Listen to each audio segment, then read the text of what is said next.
देखिए, विज्ञान के पास लगभग हर सवाल का जवाब होता है। लगभग।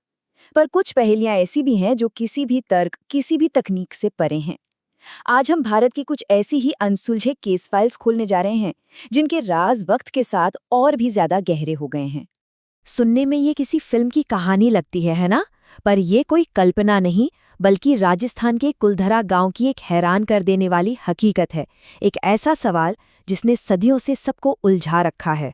तो चलिए साथ मिलकर सबूतों और कहानियों की इस भूल भुलैया में उतरते हैं। इन केस फाइलों का हर पन्ना एक नई चुनौती है, एक नया सवाल जिसका जवाब आज तक किसी के पास नहीं है। हमारी पहली केस फाइल हमें सीधा ले चलती है हिमालय की बर्फीली ऊंचाइयों पर, कैलाश पर्वत। ये सिर्फ एक पहाड़ नहीं है। पुरानी सभ्यताओं में इसे एक्सिस मुंडी यानी दुनिया की धुरी माना जाता था। एक ऐसा सेंटर पॉइंट जो आसमान, धरती और पाताल को जोड़ता है। लेकिन असली राज तो इसकी लोकेशन में छिपा है। जानते हैं ये पहाड़ नॉर्थ पोल से कितनी दूर है? ठीक 6,666 किलोमीटर। ये सिर्फ एक नंबर नहीं हो सकता। कुछ लोगों का मानना है कि इसे बनाने वालों ने जानबूझकर इसे यहाँ स्थापित किया था। ये एक ऐसा इत्तेफाक है जो गणित के हिसाब से लगभग नामुमकिन है। और बात सिर्फ लोकेशन की नहीं है। यहाँ कहते हैं समय की रफ्तार ही बदल जाती है। जो लोग वहाँ गए हैं वो बताते हैं कि उनके बाल और नाखून बाकियों के मुकाबले कहीं ज्यादा तेजी से बढ़ने लगते हैं, जैसे कुछ घंटों में ही कई दिन बीत गए हों। शायद यही वो अनदेखी ताकत है जिसने दुनिया के बड़े बड़े पर्वतारोहियों को भी रोक रखा है। एवरेस्ट से छोटा होकर भी कैलाश पर आज तक कोई चढ़ नहीं पाया। और इसी पहाड़ के दामन में कुदरत का एक और अजीब खेल देखिए। दो जुड़वां झीलें बिल्कुल एक दूसरे से सटी हुई।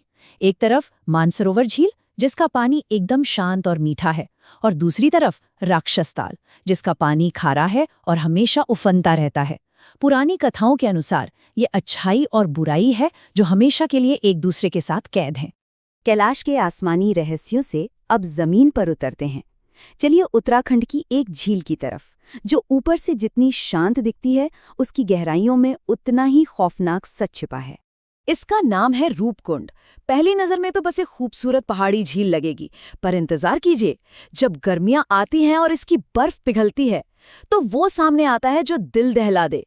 सैकड़ों सैकड़ों इंसानी कंकाल जो ना जाने कब से इस बर्फीले पानी में जमे हुए हैं। तो सवाल ये उठता है, आखिर ये लोग थे कौन और एक साथ इतने सारे लोगों की मौत कैसे हुई? सालों की जांच पड़ताल हुई, डीएनए टेस्ट हुए, और पता है क्या हुआ? रहस्य और गहरा गया। डीएनए से पता चला कि ये कंकाल अलग अलग जगहों के लोगों के हैं, और उनकी मौत भी एक साथ नहीं बल्कि सैकड़ों सालों के फासले पर हुई है। एक थ्योरी कहती है कि कोई भयानक ओलों का तूफान आया था, पर क्या ये जवाब काफी है? रूपकुंड में तो लोग समय में कैद हो गए, लेकिन अब हम एक ऐसी जगह की बात करेंगे जहां लोग समय से ही गायब हो गए। हमारी अगली केस फाइल है राजस्थान का कुलधरा गांव।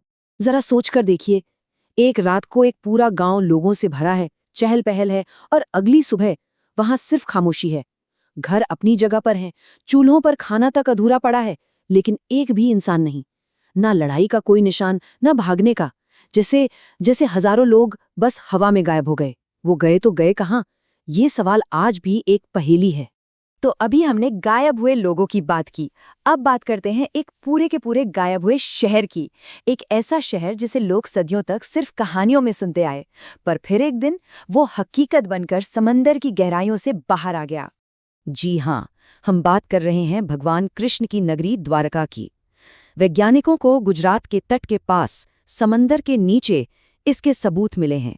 पूरी की पूरी सड़कें, बंदरगाह, बड़ी बड़ी दीवारें, एक पूरा शहर जो कभी जमीन पर बसा था और अब समंदर के नीचे सोया हुआ है। इस एक खोज ने हमारे इतिहास के किताबों को बदलने पर मजबूर कर दिया।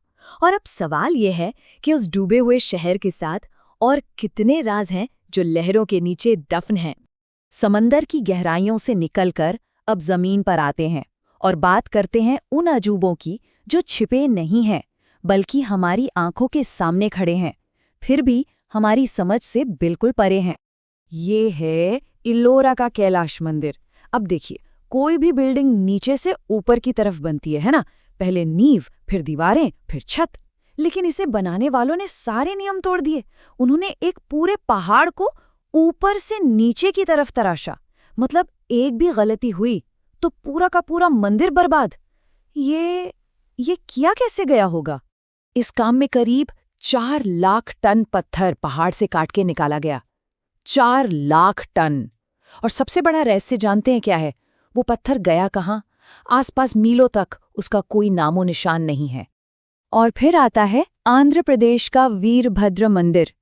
यहाँ एक खंबा है जो हवा में लटका है। जी हाँ, हवा में।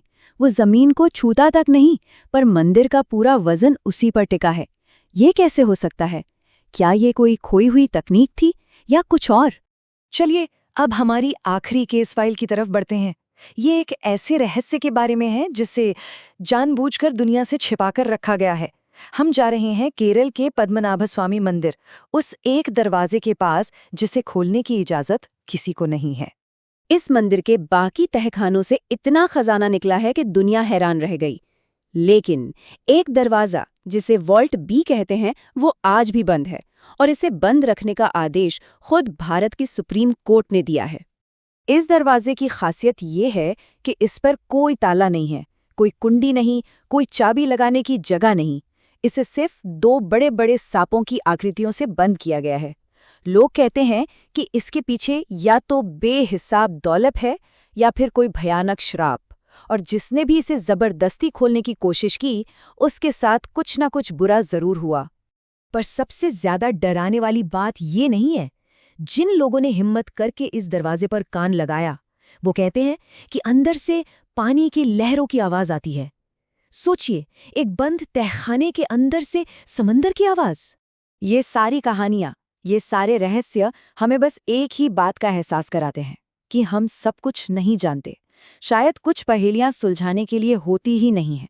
तो सवाल बस इतना है कि कुछ दरवाजे हमारी हिफाजत के लिए बंद किए जाते हैं या फिर हमसे कोई सच छुपाने के लिए।